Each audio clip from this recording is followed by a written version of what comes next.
Good afternoon. Here we are at the Proper Hotel San Francisco, and I have the pleasure of sitting down with Frédéric Panaiotis of Ruinart Champagne. So we're going to share a lot about the brand, hopefully taste some bubbles, and learn more about Frédéric today. Bonjour Amélie. Bonjour. Comment ça va? Très bien, merci. D'accord. So it would be awesome if we could start with you sharing a little bit about the Ruinart brand history and just telling some of the viewers about the company. Well, we happen to be the first officially established champagne house. Our history started for Champagne in 1729. A bit more than a year after Champagne as a region finally got the approval to bottle wine. Before 1728, putting wine in bottle was illegal in my region. And when I was the first one to go with it, and switching from, basically at the time the Ruinart family was into fabrics, and Nicolas Ruinart decided to add the wine side, the champagne side, and the business stayed within the hands of the family for a long time. You know, even in the 1800s, Edmond Ruinart, came to the US and met with President Jackson.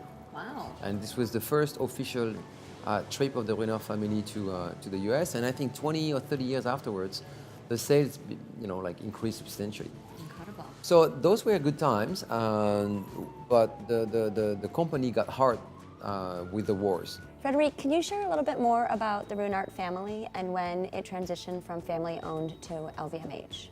So the Ruinart was running this company for obviously for many years. Edmond Ruinart came to the US in 1863, I believe, and met President Jackson and gave some wine. And so the US became an important partner for the company.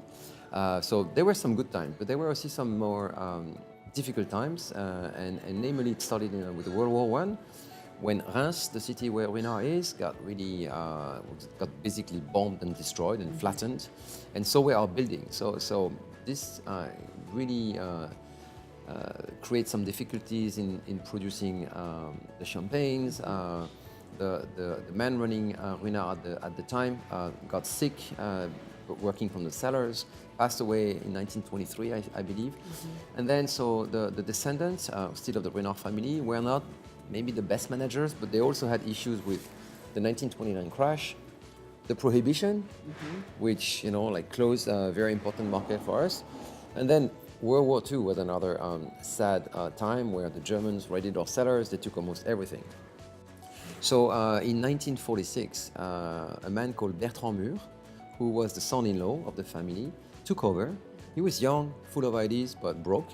There was very little champagne in the cellar, so he managed to revamp the house. He introduced Chardonnay. This was a very important element for us. He made the first Blanc de Blanc in 1947. So before that, you were just making rosé?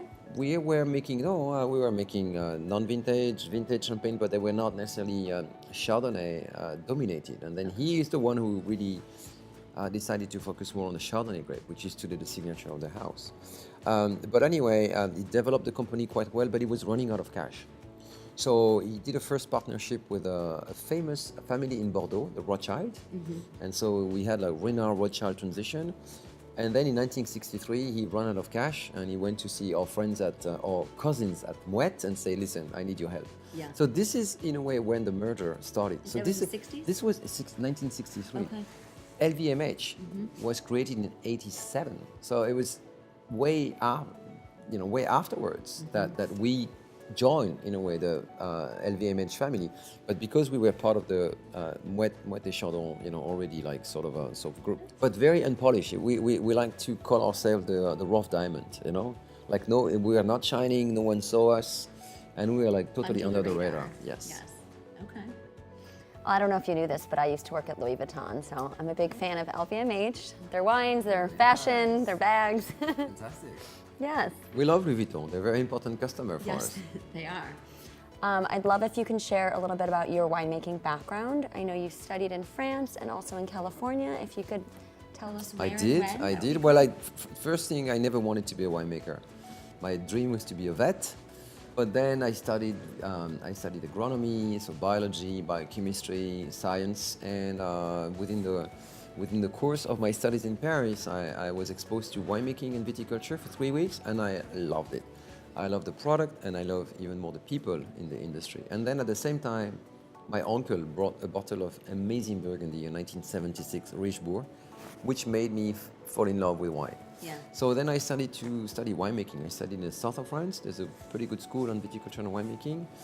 And I wanted to, improve my knowledge of the world, of different techniques. And I got the opportunity to go to California. So I did my very first long period of winemaking was actually in Anderson Valley, working for Schaffenberger.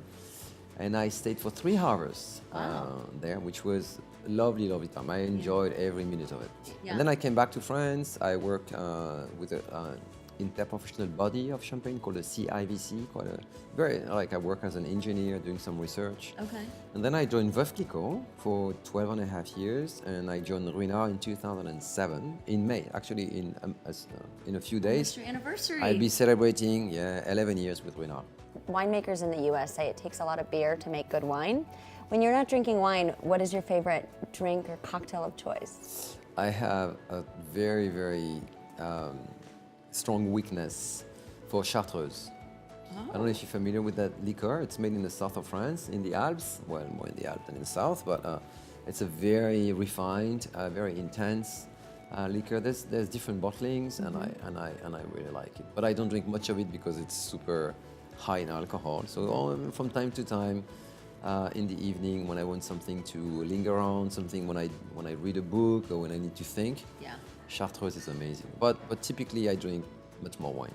So something that I was reading about Ruinart that I thought was really interesting was their heavy involvement with the arts. Can you share a little bit more about that? Well, it's part of the history of the house. It started in 1896, where we commissioned a Sèche artist who was not so well known at the time. His name is Musha, but it's renaming Sèche is Moura, to do an advertising for us. And he painted this beautiful woman drinking champagne. And later on, he became super famous. There's actually, I think, a gallery here in San Francisco with lots of his paintings and advertisings. And so this is something we always kept. And more recently, we've worked with artists whom we commission. And we like to have them come at the winery, spend time in the vineyard, spend time in the cellar, understand what Ruinart is about. And we ask them to get a masterpiece. Well, thank you so much for sitting down and chatting with me. I know you have a very busy travel schedule. This has been wonderful. My pleasure. It's been a very cool interview. Yeah. Loved it. We'll see you in Champagne. À bientôt en Champagne. Oui. Cheers. Perfect.